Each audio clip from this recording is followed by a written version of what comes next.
effort there was probably pointing out, we just can't get there. We can't do enough. It's insta-lock Vladimir on the side of DWG Gaming. He wants to farm up against the Scion and go from there. A lot of threat going to be provided. It's going to be dual magic damage threats and a lot of magic damage on the Ezreal. So magic resist stacking for the Gragas and the Scion is going to get a lot of value. But DWG Gaming, they say, okay, we know that Azir can fall back and do a lot of damage on the disengaged. You ain't disengaging the Hemo Plague, and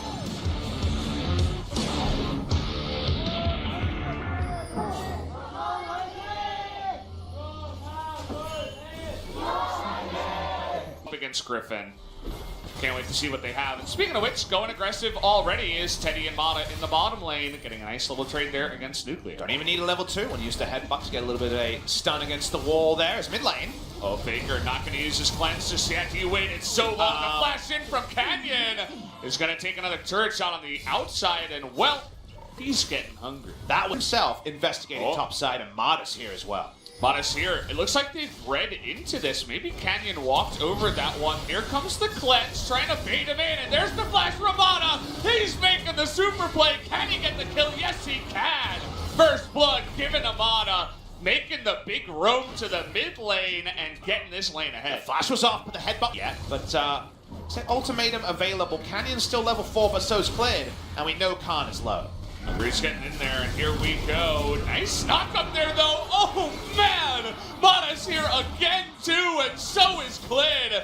Just deciding who are we going to give this kill over to, trying to save Khan, and Clid is going to pick it up. Here we go. This is the new SKT. They return to this way. Remember that Hemo Plague is on cooldown.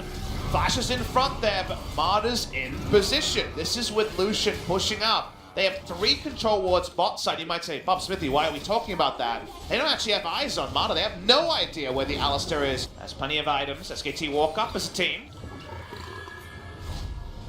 Kind of snuck on in here, and there you go. They found the Morgana, and she is so dead.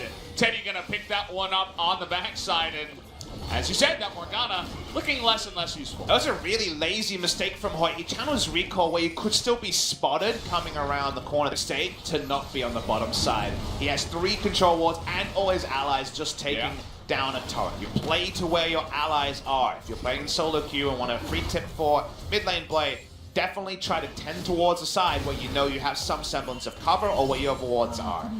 DWG Gaming, again, this is the only thing, and it's the expected thing of, if there's no pause, guys, that just means spectator is being a little bit funny. Okay, look at that flash from Teddy. He says, nah, I'm totally fine. Nice stopwatch, but Mata in a bit of trouble. The flash taunt from Faker coming in his way up and Kled. It's going to go down. Faker gets a 3-man ultimate in the back line.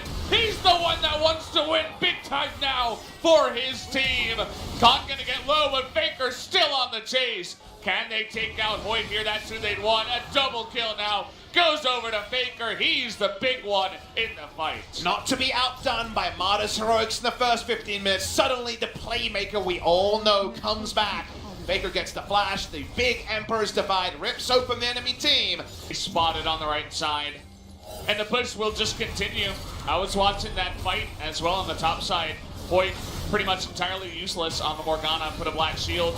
Ultimate did nothing as everybody just ran away from her. And Faker's first game in a while where he has Baron threat. Azir and Lucian delete Baron. And speaking of deletions, they're trying to kill Khan. Yeah, Khan in an awkward spot. Does get the stun there on a Canyon and now has the stopwatch, but that's going to be a long one. Doesn't look like they can save him. They're leaving him to himself, and he is going to go down as Khan, unfortunately. That time around, a little bit too frisky. Stop playing around. How about round 2?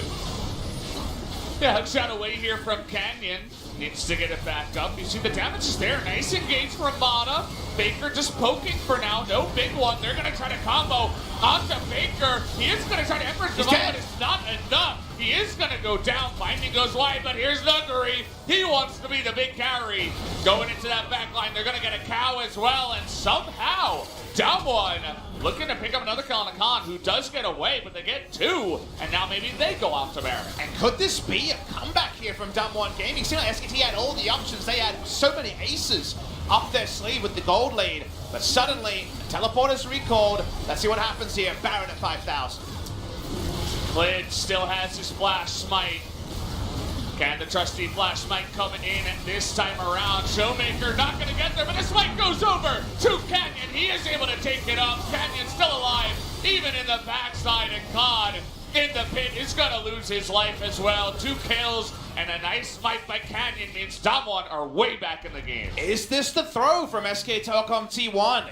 They still have that scaling option, but this is going to be a massive gold swing right back to DWG, and now it's really anybody's game. And can Vladimir, just as a solo hard scaler in some ways, just win this game straight out? As Nuguri, his gold lead is increasing. He's got a pretty sweet hat on the back of the Twin Shadows they picked up for some pick options earlier.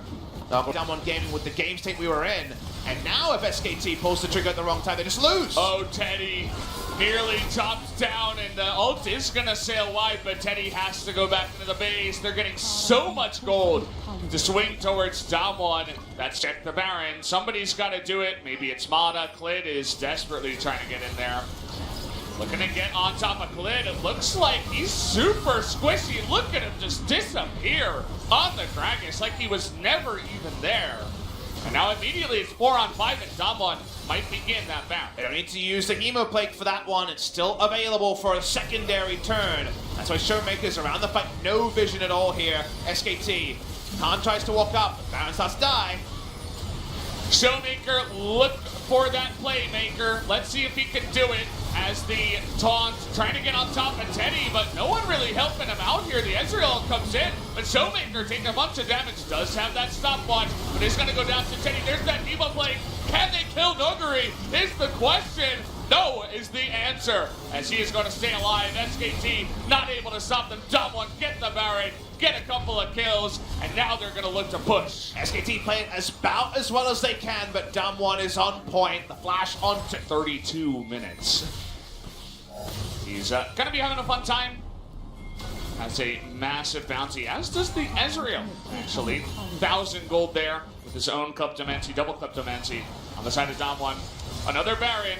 It's not quite 40 minutes, but still going to be strong as they're looking to push and upset SKT in this game 3. Valdez, top lane tank players in solo queue were already an endangered species. Now Klepto Vladimir's around to lead to another champion that can feast upon the rare Scions and Maokais you see in solo queue. So tanks are gone, and Vladimir could be the new top lane meta.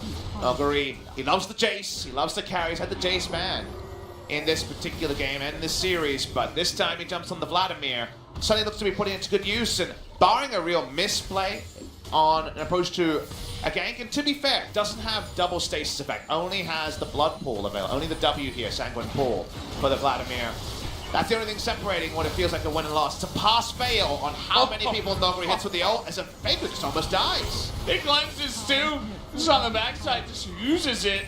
She wanted to get away from the Ezreal, but that was just a couple of buttons pressed by the Ezreal, and the Azir from Faker can do absolutely nothing. That's 2 inhibitors. They're pushing mid too. DWG Gaming looking to make a statement here in game number 3. Nuguri in a bit of trouble. They're chasing onto him.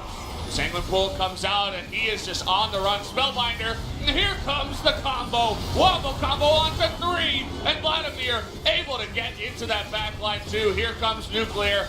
Wants to join the party, wants to pick up a bunch of kills. That's going to do it, guys. The full-on ace outside of Klid, who walks away with his tail between his legs. DWG Gaming are going to the semifinals. Big victory for DWG Gaming, the roster that was called the Scrim Gods. People were ready to write them off after some wayward performances. They drop a single game to KEG, and does that end their tournament? No. They come back against SKT, only drop a single game to them.